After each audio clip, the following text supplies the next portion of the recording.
Minor thing, it just opened the door. After that, I had a sheriff's deputy try to kill me once in front of my house. What happened with that? We went to court. I beat him in court. But the deputies made up a story that never happened.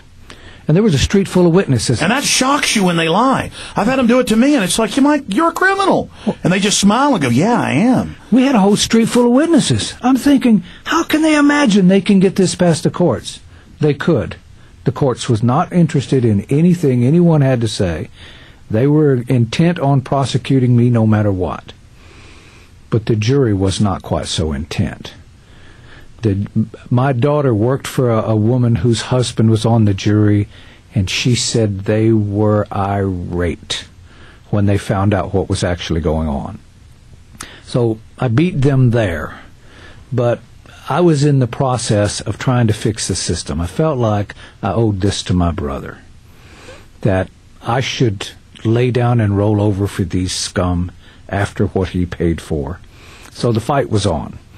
And I just appeared recently on the scene because I wouldn't ask someone to take the kind of risks I would take. So you've been doing this for 2 decades plus, and you've now developed some things you think work. Yes, when I came across actually filing criminal charges against them, and going after grand juries, everything changed. Folks, there is an answer out there. Well, we're going to talk about it, but let's go back to how you got bones broken. Well, I had a sheriff deputy grab me. He was just one of these policemen who shouldn't have been a policeman. That's a power trip, yeah. Yeah, he had stopped my son in front of my house a day after I filed suit against the sheriff over an open records issue. It's just a technical suit. And the next day I looked out my front door and I saw this policeman out there throw something down, kick it up in the air. And I thought that looked odd. I stepped outside. He had my son pulled over in front of my house. And when I went to find out what was going on, he tried to kill me. And people claimed that the sheriff sent him to do it. But I don't think so. The guy was just crazy. Well, I've seen cases where the guy's got a sign saying our judicial system's a joke outside the judge's jurisdiction, and he has cops go arrest him for saying that. I mean, they're crazy. What I do will help put an end to that. It really does work.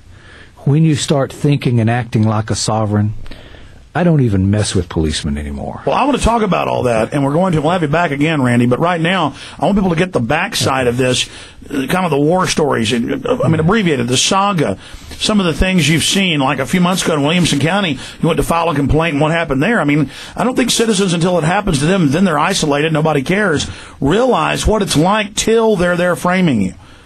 Yes. For me, it was difficult, and I absolutely knew that I'm going to kick you guys' behinds every way from Sunday. But it was still difficult standing on that cold concrete floor for 29 hours. But this happens to everybody. I've had a number of things. My elbow got broke.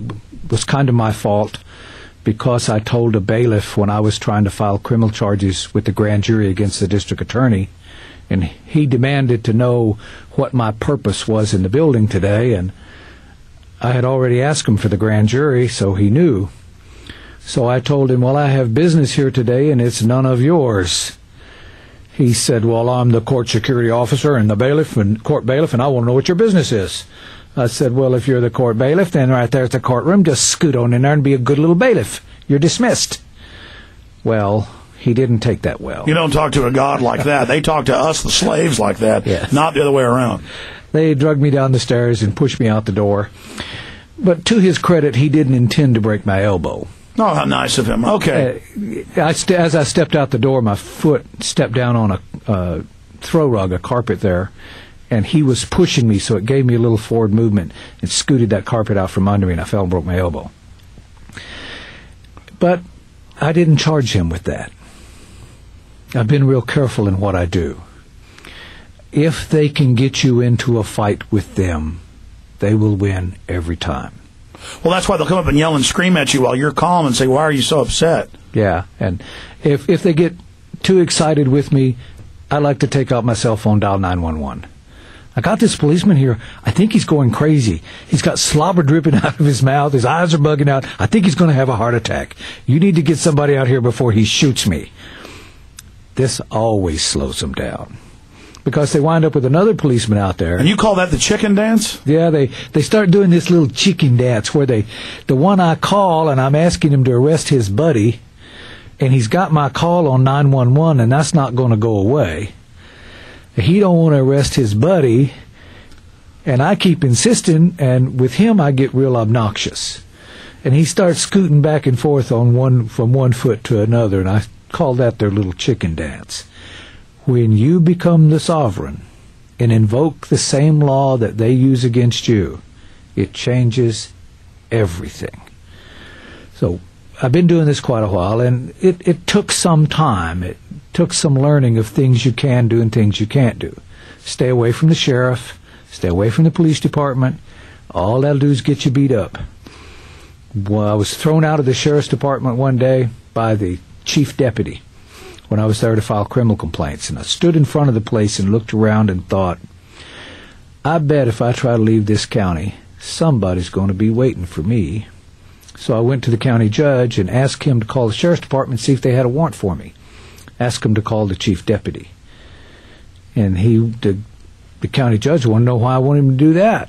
I said, well, I got a bad feeling he's going to be sitting out there on the highway waiting for me. Oh, he wouldn't do a thing like that. I don't know, but if he did, it'd be bad news. He called the sheriff's department and asked for Doug. Well, Doug's not here. He's out in his cruiser. The judge looked at me and kind of gave me a halfway smile and said, well, have Doug call me. Doug called him, and he said, I have Randy Kelton in my office, and he's concerned that someone may be out waiting on the highway for him to go home. Where are you, Mr. Whitehead? Oh, well, I'm just making some rounds in my cruiser. Since when does the chief deputy make rounds? Well, I had business to take care of. Well, Mr. Whitehead, I hope your business is back at the sheriff's department. No, that's not even paranoia. Tell folks what just happened to you in Williamson County. Why you were there, what happened? Well, I went to Williamson County because everyone told me that Williamson County is the most corrupt in the nation, or in the state. I do seminars all over the country, and everybody says, my county is the most corrupt in the state, except here. Here, everybody says, Williamson County is the most corrupt. And something I know about, the more corrupt they are, the more vulnerable they are. Most policemen don't get into the police work to be jackbooted thugs, but they get stuck in this corrupt system. They know it's corrupt. They don't like it, but if they're going to keep their job, they're going to follow along. And then somebody comes along and points their finger right at it. Well, they knew they were corrupt all the time. The more corrupt they are, the more concerned they are.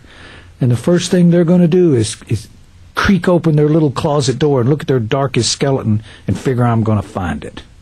So that's why I went to Williamson County. I filed a criminal charge with the district attorney against the sheriff's deputy.